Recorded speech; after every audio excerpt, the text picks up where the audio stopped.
Welcome to our channel on near-death experiences, NDEs. We'll explore stories of people who've been on the brink between life and death, returning with new perspectives.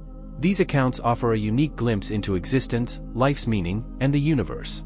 Each video is a journey through transformative experiences and spiritual discovery. We're creating a space of understanding and sharing for these extraordinary stories.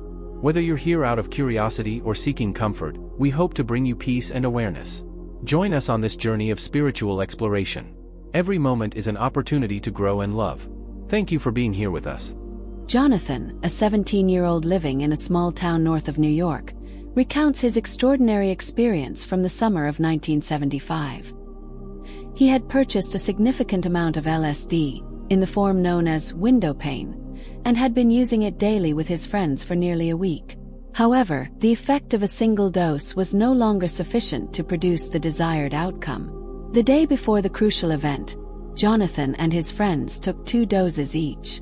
On the day of the incident, he went to his grandfather's house and took 5 or 6 doses of this potent form of LSD, while giving his friends 2 or 3. In the afternoon, around 4:40 p.m., he began to feel the effects, but this time something was different. He felt unwell. He was at a friend's house, near his own home where he lived with his parents. He went upstairs to lie down in one of the bedrooms, as he was experiencing dizziness, difficulty breathing, tachycardia, and general malaise. He noticed from the clock next to the bed that it was 4:50 p.m. when his eyes began to contort in his head, as if trying to look upward, and then everything went black. Suddenly, he found himself walking on planets, starting from Venus and moving on to Jupiter, Saturn, Neptune, and Uranus. Jonathan admits he doesn't remember seeing Pluto. The planets appeared very close to each other, arranged in a sort of staggered line, not perfectly straight. They were enormous and of extraordinary beauty, with Jupiter standing out as the most colorful and luminous. Jonathan traversed these planets in a short time, although he didn't have the sensation of walking quickly. After passing Uranus, he turned to admire all the planets again, struck by their incredible beauty. When he turned back to see where he was heading, his final destination left him surprised and amazed. He was approaching an imposing horseshoe-shaped wall of clouds. Upon reaching the entrance, he found himself facing a stop, and the dimensions of this cloud wall were impressive. Jonathan estimates it was about 30 meters long and wide, and perhaps double that in height. He couldn't see through it. The color varied from purple at the bottom, through lavender, blue, and light blue, to white at the top, undulating like the upper part of a rain-laden cloud reflecting the afternoon sun. Jonathan specifies that he had no control over his movements, feeling moved to that position, unable to attempt to move on his own. At the top of the cloud, he saw numerous wings of pure white with golden hues, arranged all around the upper edge. He immediately understood that these were angels. They were observing him from their position, and he could see their wings turning and moving, spreading and closing slowly, offering an amazing spectacle. The angels were illuminated by an invisible light source, and the sky above them was a very bright yellowish white. Jonathan carefully scrutinized the upper part of the clouds, observing the movements of the angels and trying to catch some of their features, but they were too distant to distinguish their faces or bodies. However, their wings were incredibly large and easy to see. While he was enraptured by that vision, Jonathan was startled when he lowered his gaze. He saw a figure in the middle of the cloud wall, straight in front of him, suspended about 15 meters from the ground. He doesn't remember if it had a body or if it had support under its feet. In fact, the ground beneath him was as black as the space he had just traversed. The figure appeared as a corporeal person, dressed in white from head to toe. A light from above illuminated it, but the hood was suspended above its head in such a way as to cast a shadow on the face, preventing him from seeing its details. Jonathan could see the arms descending along the sides, with palms facing him.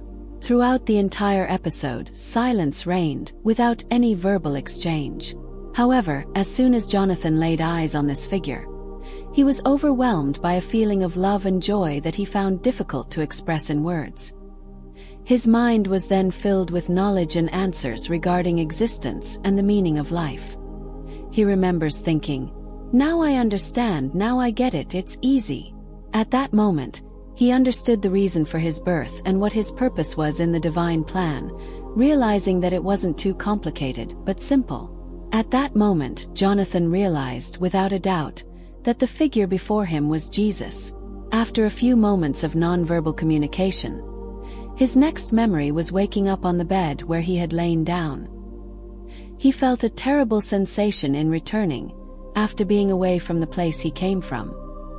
He remembers exclaiming, "Oh," and closing his eyes in an attempt to go back, but obviously he couldn't. Looking at the clock, he noticed it was 5 p.m., maybe a minute or two after. Getting off the bed, he realized he felt fine and that the effects of the LSD had completely worn off. Approaching the mirror, he observed that his pupils had returned to normal, which was unusual considering that LSD causes prolonged pupil dilation, even when exposed to intense light. Jonathan could hear his friends stirring in the background, still under the influence of the drug, and thought to himself, "Great, I don't feel the same joy I had just experienced, and I'm no longer high." He headed home and had dinner with his parents, then returned to his friends an hour later, finding them still under the influence of LSD. He remembers taking a double dose compared to them, yet the effects had completely disappeared. Upon returning from his NDE, the knowledge infused during his brief stay was completely removed from his mind. However, even 24 years later, he could still accurately remember what he had seen, the knowledge that had been transmitted to him, and how he had reacted. An even more surprising detail emerged 10 years after the incident, when Jonathan learned about Daniel's story in the Psalms during a Bible lesson. The teacher explained how God sent the archangel Michael to save Daniel from the lions, emphasizing that if one recites Daniel's prayer at a moderate speed, as if reading aloud, it takes 5 to 6 minutes to complete it. This means that the angel took 5 to 6 minutes to reach Daniel from God's side. Jonathan connected this fact to his experience, remembering that it was 4:50 p.m. when he lost consciousness and about 5 p.m. when he came to, thus spending 5 to 6 minutes in that dimension. This explanation seemed to fit perfectly with what he had experienced. Reflecting on his experience, Jonathan is now convinced that mortals are governed by time and space, but once one's mortality is transcended, time and space still exist, albeit in a largely condensed form. This would explain why the planets appeared so close to him during his NDE. Jonathan states with certainty that heaven was just beyond the cloud wall, but he wasn't allowed to see it because of the lifestyle he was leading. He suggests that, observing the stars at night, one of those points of light could be heaven, reachable in just 6 minutes after this life. In the epilogue, Jonathan recounts how the experience influenced his drug use. Immediately after the NDE, he stopped using hard drugs like speed, cocaine, and LSD. He continued to smoke marijuana for some time, but after 3 or 4 years, he detoxified completely. Currently, he doesn't even like prescription drugs and rarely drinks, limiting himself to 1 or 2 beers a month.